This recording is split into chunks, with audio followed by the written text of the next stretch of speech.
Welcome viewer, I am Murugan S. This video tutorial describes how to fix a driver cannot load on this device error in Windows 11.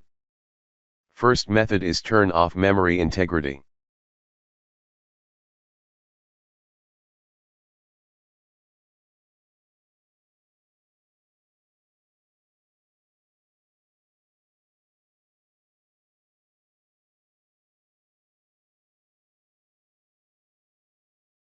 Second method is uninstall Dell Support Assistant.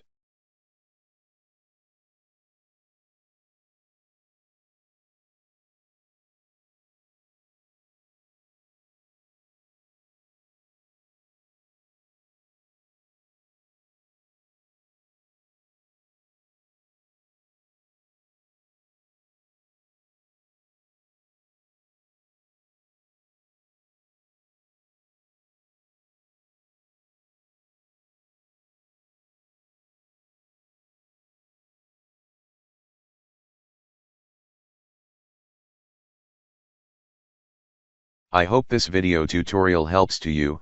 Please like, share and don't forget to subscribe my channel. Thank you very much. See you next video.